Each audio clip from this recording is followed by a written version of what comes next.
This podcast is sponsored by Pooks.ai. Dive into a revolutionary reading experience with personalized ebooks and audiobooks, tailored just for you. Discover your next favorite book at Pooks.ai for free. That's Pooks.ai. When you're beginning to learn a new language as an adult, you might notice some unexpected challenges that slow you down, especially when your first language, also called your native language, seems to get in the way. This phenomenon is known as native language interference, and it's one of the most common hurdles adult language learners face.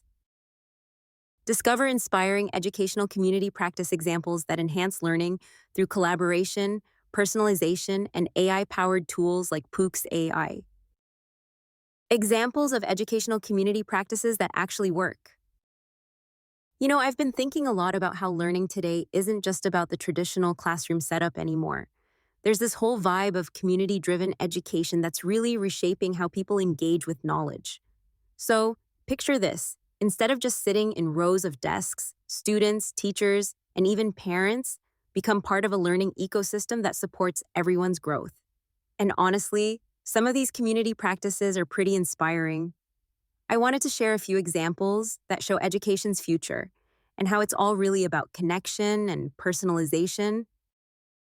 One of the coolest things happening around the country is the rise of learning circles. These are small groups, sometimes led by a facilitator, sometimes self-organized, where learners gather, either in person or virtually, to focus on a topic or skill.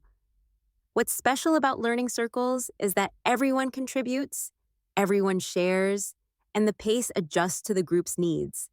It's not about a fixed curriculum, but about collaboration. Imagine a group of adults wanting to pick up coding skills, or a community wanting to understand climate change better. The beauty is that they create their own personal learning environment within these circles, tailored to their goals and interests. Now, let's get into some actionable book sales strategies that harness machine learning without requiring you to be a tech genius. Then there's something called project-based community learning. This is where students take on real-world issues or projects tied to their local community as part of their coursework. Think about it.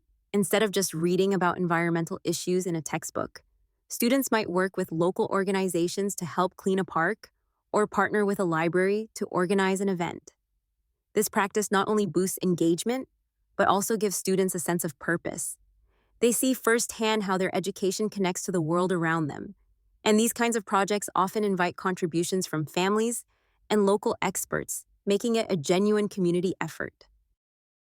Now, you might be wondering how technology fits in.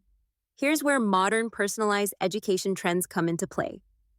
With AI slowly becoming part of education systems, tools that support personal learning are gaining traction.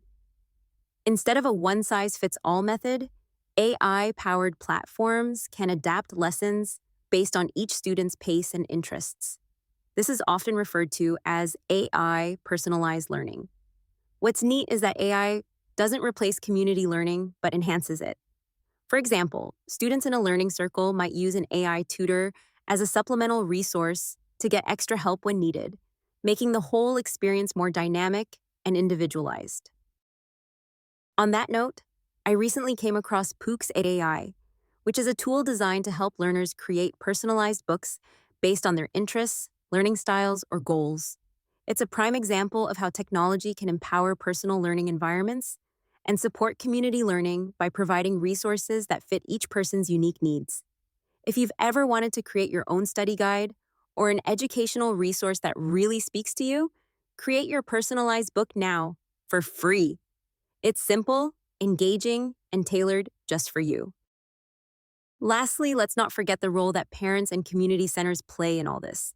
Community libraries transforming into informal learning hubs, parents forming support groups to share resources or co-teach skills, and neighborhood workshops all add layers to educational community practices. These efforts create a broader learning ecosystem that nurtures everyone involved. Creative Commons licenses. These licenses allow authors to grant certain usage rights while retaining others, offering flexibility when sharing content digitally. It's exciting to see education evolve beyond the classroom walls, bringing people together in authentic ways.